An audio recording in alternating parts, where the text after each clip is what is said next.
માંગરોળ તાલુકાના સંજર કોમ્પ્લેક્સ કિમ4 રસ્તા ખાતે પાલોદ કિમ વિસ્તારમાં ફાયર ફાઇટર સુવિધા અંતર્ગત ફાયર ટ્રકનું લોકાર્પણ કરવામાં આવ્યું। માંગરોળ તાલુકા ઇન્ડસ્ટ્રીઝ વેલફેર એસોસિએશનના સેક્રેટરી પ્રવીણભાઈ ડોગાના નિર્દેશન હેઠળ લાંબા સમયથી ચાલી રહેલા પ્રયત્નો બાદ આ સુવિધા શરૂ કરવામાં આવી છે। આ સુવિધા માટે માંગરોળ, માંડવી અને કિમ આસપાસના ઉદ્યોગપતિઓએ સહયોગ આપ્યો, જેના કારણે હવે ઇન્ડસ્ટ્રીયલ તેમજ ગ્રામ્ય વિસ્તારમાં આગ જેવી આપત્તિઓ સામે ઝડપી કામગીરી શક્ય બનશે। રામનવમીના પાવન દિવસે આ ફાયર ટ્રકનું લોકાર્પણ ગણપત વસાવાના હસ્તે કરવામાં આવ્યું હતું। આ કાર્યક્રમમાં આસપાસના વિસ્તારના ઉદ્યોગપતિઓ, જાગૃત નાગરિકો અને યુવાનો મોટી સંખ્યામાં ઉપસ્થિત રહ્યા હતા।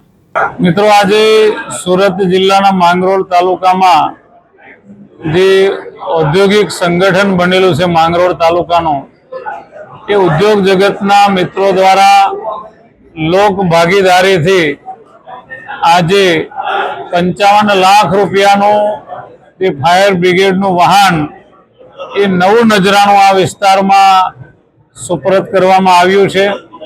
આ પ્રસંગે આ વિસ્તારના ઉદ્યોગ જગતના તમામ લોકો આ કાર્યક્રમમાં હાજરી આપી છે અને આપણે ખૂબ સારી રીતે જાણીએ છીએ કે આ સાધનો હવે આપણા સૌના માટે અનિવાર્ય એટલા માટે બની ગયા છે કે આ વિસ્તારમાં 1500 કરતા ઇન્ડસ્ટ્રી તો પહેલાથી છે જ વધારે, 1500 કરતા વધારે, પરંતુ છેલ્લા 2-3 વર્ષના રિપોર્ટ પણ આપણે જોઈએ તો જિલ્લામાં જે ઇન્વેસ્ટમેન્ટ આવે છે એમાંથી 80% ઇન્વેસ્ટમેન્ટ એ માંડવી માંગરોળ વિસ્તારમાં આવે છે અને 20% ઇન્વેસ્ટમેન્ટ એ બાકીના સુરત જિલ્લાઓમાં થાય છે।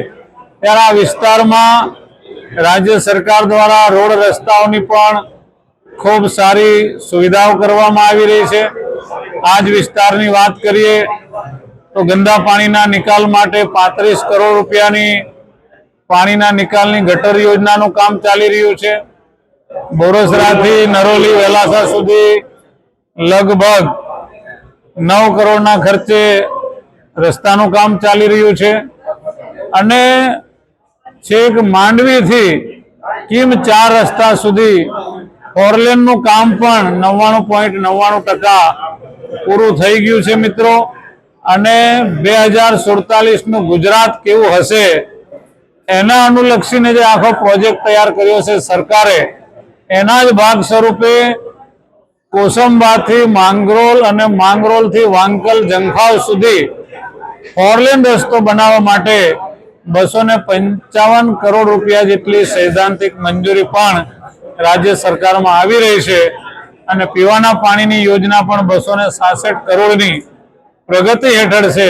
એટલે આવનારા દિવસોમાં આ વિસ્તારનો વિકાસ થાય, લોકોને સુવિધાઓ મળે, સગવડ મળે, ઓછામાં ઓછી તકલીફો પડે એ પ્રકારનું રાજ્ય સરકાર આયોજન કરી રહી છે અને એના જ ભાગ સ્વરૂપે 4 દિવસ પહેલા જ આ ઉદ્યોગોને ધ્યાન રાખીને લાખો લોકો જ્યારે અહીંયા રોજગારી પ્રાપ્ત કરતા હોય ત્યારે બધાના સલામતી માટે રાજ્યના ડેપ્યુટી સીએમ એવા હર્ષભાઈ સંઘવી સાહેબે પાલોદમાં પીઆઈ કક્ષાનું નવા પોલીસ સ્ટેશનનું પણ શુભારંભ કરાવ્યો છે।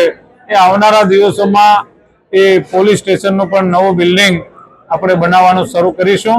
તો ખૂબ સારો વિકાસ એ ભારતીય જનતા પાર્ટીની સરકાર કરી રહી છે।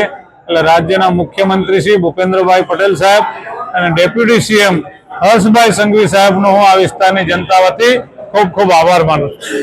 આજે માંગરોળ વિસ્તારમાં ઘણા વર્ષથી જેની રાહ જોવાતી હતી એવા ફાયર બ્રિગેડ ટેન્કરનું 55 લાખ રૂપિયાના ખર્ચે ઉદ્યોગોના મિત્રોના સહકારથી આજે આપણા માનનીય ધારાસભ્ય ગણપતભાઈ વસાવા સાહેબે લોકાર્પણ ખુલ્લું મૂક્યું અને ટૂંક સમયમાં જ બીજું ટેન્કર લગભગ 2 થી 3 મહિનામાં આવી જશે અને પૂર્ણ કક્ષાનું ફાયર બ્રિગેડ એસોસિએશન દ્વારા તૈયાર કરવા જઈ રહ્યા છીએ। લગભગ 3 થી 4 મહિનામાં આ વિસ્તારમાં ફાયરની સુવિધા મળી રહેશે। ઘણા ટાઈમથી નાના મોટા આગના બનાવો બનતા હતા, એમાં જ્યારે આગ લાગે ત્યારે અડધો કલાકથી કલાક થઈ જતી હતી, પણ આગ લાગે ત્યારે વિધિન 10 મિનિટમાં જ્યારે સુવિધા મળી જતી હોય તો આગ કંટ્રોલમાં આવતી હોય તો આ ટેન્કર ફાયર આવવાથી ઉદ્યોગોને ઘણી રાહત મળશે। સત્તાર શેખ, દિવ્યાંગ ન્યૂઝ, સ્કીમ, સુરત.